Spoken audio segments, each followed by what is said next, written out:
gym. So I'm trying on this set from Cleo Harper. And I don't like the way it fits me. Cleo Harper sports bras are normally my favorite. I don't like this on me. Like, I feel like it makes my loose skin really bad. But I feel like my arms are getting stronger. Right? A little bit. A little bit. Yeah, right now, like, my fitness goals are, I want my shoulders to be strong. And then I want working on my quads. I'm trying to get big quads. I want big legs, strong. I had the dinner with my friend later, so I just did like a light makeup because honestly, I'm just gonna go to the gym and probably stretch. Like, I don't plan on getting sweaty, so I'll just take like a body shower afterwards. Excuse the mess, by the way.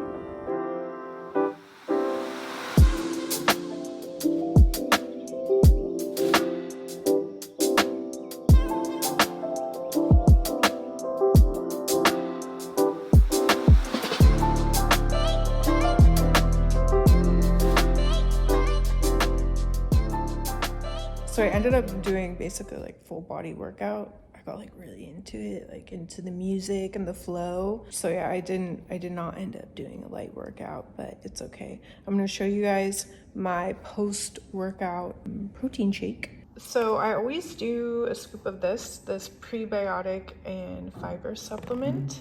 And then I just got this whey protein here in Mexico. I kind of just get whatever is available. 23 grams of protein in one scoop. And then I also just do 1 scoop of creatine. So yeah, I'm gonna stretch. I got the foam roller on the ground. Get a good stretch in. I can't find my Theragun, and when I said my Theragun, it's actually my brother's Theragun. So I think he might have it with him. He's in California right now, so I'm like, ugh. I'm just gonna be doing my ground beef, broccoli, and pasta, but I'm gonna make more with my watch. And it says I'll end up burning probably 2,300, 2,400 calories today. So I want to make sure that I get around 2,000 calories in, or maybe even a little bit over. I'm not trying to be in a big deficit. I'm trying to eat like right under maintenance. My biggest thing is just like making sure that I'm eating enough. The next day, it was time to food prep, so I went to the store, and when I was unloading the groceries, I dropped a brand new bottle of sesame oil, and then I cried. But not because I was sad, because I was mad. It's okay though, I got over it quickly, and we moved on to our chicken prep. This is one of my favorite chicken recipes. I've been doing it for years. I'll link it down in the info box, but it's super easy. I'm just putting together the spices here. It's very garlicky. It cooks in the crock pot with some beer, lime, and orange, so it's really citrusy. And then I just drizzle the chicken before adding the spice mix, and then I set it on low for 8 hours. I'm big cranky right now. I came to the gym. I've been looking forward to this workout since yesterday. And as soon as I got here, I started doing warm-up stuff, and my knees started hurting really bad. So, like, my arms are sore, so it's like I feel like I can't do anything. I'm doing like some core stuff, but I'm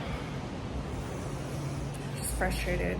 I gave up on my workout dreams, went back to the house, and continued with my food prep. I did some pasta, and then this has been my go-to broccoli recipe. It's so easy. Of course, we got to share with the gremlin, but yeah, it's just steamed broccoli, fresh garlic, red pepper, chili flakes, some salt, and sesame oil, and I could eat this all day. And then once the chicken is fully cooked, I go ahead and shred it. I add some of the liquid back in, and then I stick it in the broiler to brown the edges. I like it pretty crispy, so I do this a couple times, just adding the juices back, and then voila, dinner is prepped.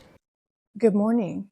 I got a little vlogging mic. I'm getting ready for the gym right now, and I thought I would update you guys. What had happened was I got what I like to describe as a period from hell.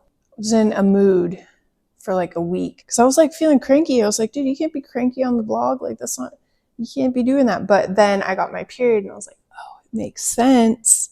I'm gonna use this Melt Cosmetics. I really like this for like every day. This is the Light Glaze Skin. It's a sheer finishing powder, but I just use it like instead of foundation, basically.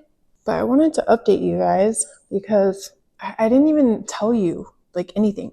So I was back in Northern California for 2 months. Dude, my mom had like a super serious heart attack. She's okay now, but I'll tell you guys what happened. Basically, she had like the stomach flu. She already has like a weak heart. She's had like, this was her 4th cardiac event. And my dad kept telling her, like, we need to go to the hospital. She's stubborn. She's like, no, I don't want to go. Yeah, it was a Friday morning. She woke up at like, I think like 4 or 5 a.m. My dad heard her wake up. Thank God. He knew something was wrong. And he's like, we have to go to the hospital. Like, we're going. He calls 911. They get there in a few minutes. And my mom's like, I need to go change. She was wearing her pajamas. She's like, I need to go change into like nicer pajamas to go to the hospital. She goes into change. She collapsed and fell on the bed. As they're rolling her out the door, the paramedic is like, there's no heartbeat. So they bring her back into the house and literally resuscitate her right there on the living room floor. She was in full cardiac arrest. So they had to do the resuscitations and shock her. And then my dad said they were doing that for, time is distorted when you're going through something traumatic. So my dad was like, I don't know. It seemed like they were doing it for like a minute or two. And then he's like, the paramedic looked over and he nodded his head like they couldn't get a heartbeat. They took out what I think is called the Lucas device. The machine does the compressions, and then they shocked her again, and then they were able to get a heartbeat back. So yeah, I got that call like 5 a.m. Like, something happened to mom. Like, you need to get to the United States now. And then once I got to California and they were like, okay, she's in the ICU, she's stable, I felt like, okay, like, it's going to be okay. Because I didn't know when you go into cardiac arrest, that means your heart completely stops pumping. You're not breathing, so there's no oxygen going to your brain. There's no blood pumping to any of your organs. So yeah, like, all her organs went into failure. Her lungs were filled with fluid. Crazy just to think about the timing of it, that like my dad woke up when she woke up, noticed was something wrong, like called 911, like that she passed out right when they were there. And then like through every department, because she had to do so many procedures. So it's like everywhere where we would go, the nurses and the doctors would just, they just kept saying like, wow, you're so lucky, and like, you're so strong. And like, if it had been just a few more minutes, she would have been on life support, and like the chances of survival are really low. She didn't complain once. I feel like me and my brothers, my dad were like all so stressed out, and she didn't complain. She was like, loves all the nurses and the staff. So yeah, long story short, she ended up staying in the hospital for about 2 weeks, and she ended up having a defibrillator / pacemaker implanted. Because when they did her angiogram, she didn't have any blockages. She had reduced heart function. They said it was at like 30%, which is, I guess, what happens after you have a heart attack. They said it's like a sore muscle. Like the muscle, just the heart isn't pumping blood the way that it should be. And what they said basically is like, think of it, the defibrillator, as like an insurance policy. Like, hopefully you'll never have to use it, but it's a life-saving device, so that if her heart goes into that rhythm again, which they said was like a VTAC, that will save her life. And so, but it's like, dude, it's big. It's like a fucking hockey puck right here. And my mom is like, feels a little self-conscious about it. I was like, Mom, you should cut all your shirts. It's like, show that shit off.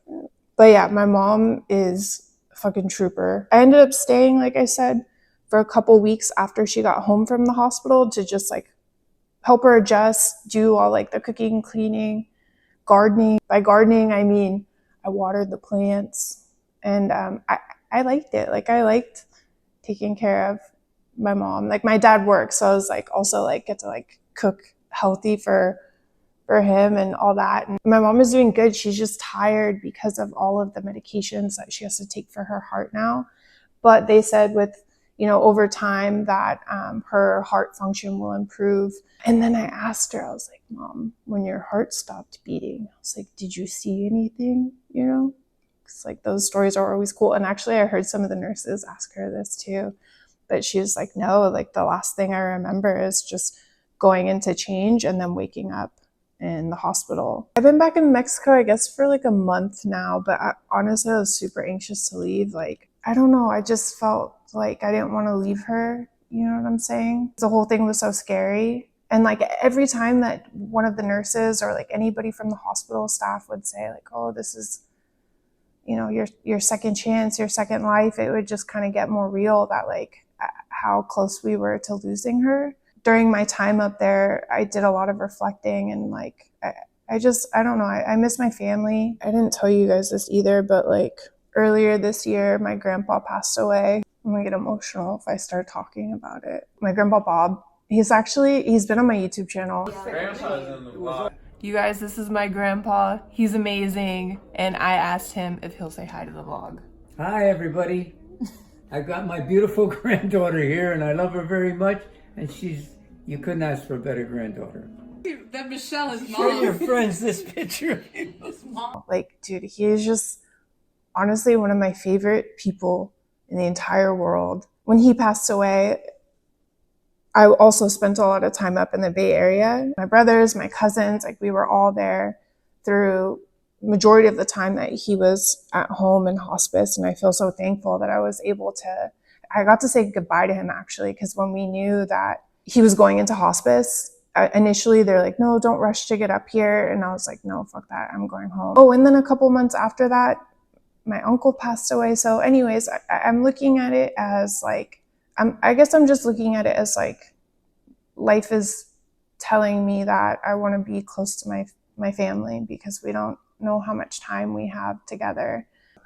I don't know. I need to figure a lot out.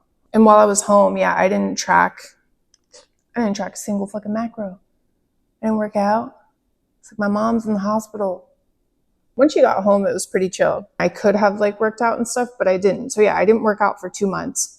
The way that I've structured my program and my philosophy allows for that kind of stuff because life happens and it's not like I have any huge fitness goals. I just want to be healthy, get stronger. So I wasn't really tripping off that. So yeah, I have to run a couple errands today. I'm going to go to the gym. I'm going to food prep. I think I'm going to do, honestly, ground beef, cucumber salad, which was what I think I prepped on the last vlog. So I don't know. Chicken, I got the ick, dude. I got the ick from the chicken, which sucks. 'Cause chicken breast, you get the most protein. So yeah, when I was home, like I said, I was doing all the cooking. Through great persistence and annoyance, I got my dad to actually log his food because my mom had to be on cardiac diet. She doesn't have clogged arteries. She still has to watch her salt intake. So then I was looking at my dad. I was like, hey, you need to go on a cardiac heart healthy diet too, which was I could tell I annoy him, but he's so patient with me. Anyway, so he started logging his food and food prepping. I felt like my coaching was effective. I think he was resistant to logging his food because it's just another thing to deal with. And I also think he probably looked at it as something, maybe a restrictive practice or maybe even punitive, But then he saw that he has this calorie budget. And if he hits his protein goals, then he has room for other stuff.